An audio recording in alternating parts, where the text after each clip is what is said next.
सोचिए आप किसी से बेइंतहा मोहब्बत करते हैं, उसके साथ जीने मरने की कस्में खाते हैं और फिर एक दिन शक का एक छोटा सा कीड़ा आपके दिमाग में ऐसा घर करता है कि आप उसी मोहब्बत को अपने हाथों से खत्म कर देते हैं। लेकिन कहानी यहां खत्म नहीं होती।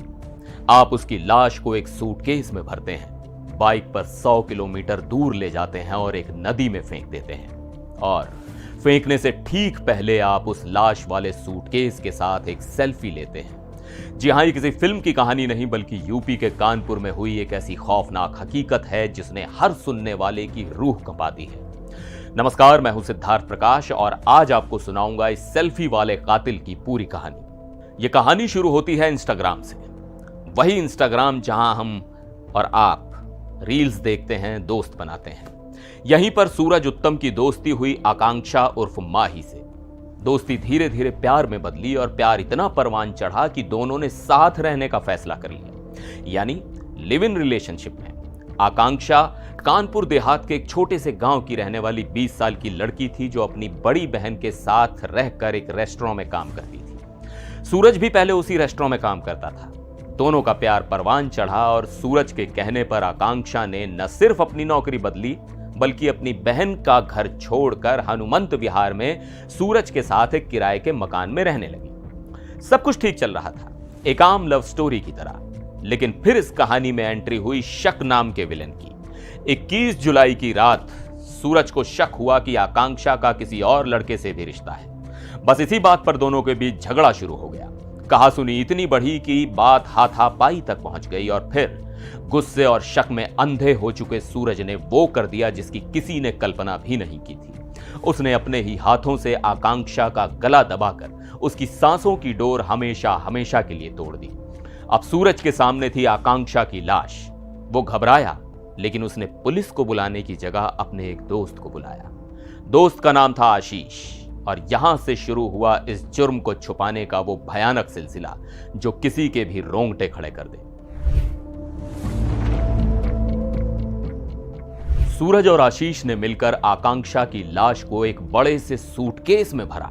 सोच कर देखिए उस मंजर को, रात का अंधेरा, एक बंद कमरा और दो दोस्त एक लाश को सूटकेस में ठूंस रहे हैं। इसके बाद दोनों ने उस भारी सूटकेस को बाइक पर रखा। एक ने बाइक चलाई, दूसरा पीछे सूटकेस पकड़कर बैठा और वो निकल पड़े कानपुर की सड़कों से 10, 20, 50 नहीं पूरे 100 किलोमीटर दूर। उनका ठिकाना था बांदा जिले का चिल्ला पुल जिसके नीचे यमुना नदी बहती है। रात करीब 2:30 बजे वो वहां पहुंचे। उन्होंने सोचा कि लाश को यहां फेंक देंगे तो किसी को कानो कान खबर नहीं होगी। लेकिन लाश को फेंकने से ठीक पहले सूरज ने अपना मोबाइल निकाला। उसने उस सूटकेस के साथ एक सेल्फी ली। जी हां, एक सेल्फी। अब ये किस तरह की मानसिकता है? क्या उसे अपने किए पर कोई पछतावा नहीं था या वो इस मोमेंट को याद रखना चाहता था? ये सवाल पुलिस के भी जहन में कौंध रहा है। सेल्फी लेने के बाद दोनों ने सूटकेस को यमुना नदी में फेंक दिया और वापस कानपुर आ गए जैसे कुछ हुआ ही ना हो। उधर आकांक्षा के घर वाले परेशान थे। जब कई दिनों तक बेटी से कोई संपर्क नहीं हुआ तो 8 अगस्त को आकांक्षा की मां ने पुलिस में उसकी गुमशुदगी की रिपोर्ट लिखवाई। पुलिस ने जांच शुरू की और शक की सुई सीधे जाकर अटकी सूरज पर, क्योंकि आकांक्षा आखिरी बार उसी के साथ थी।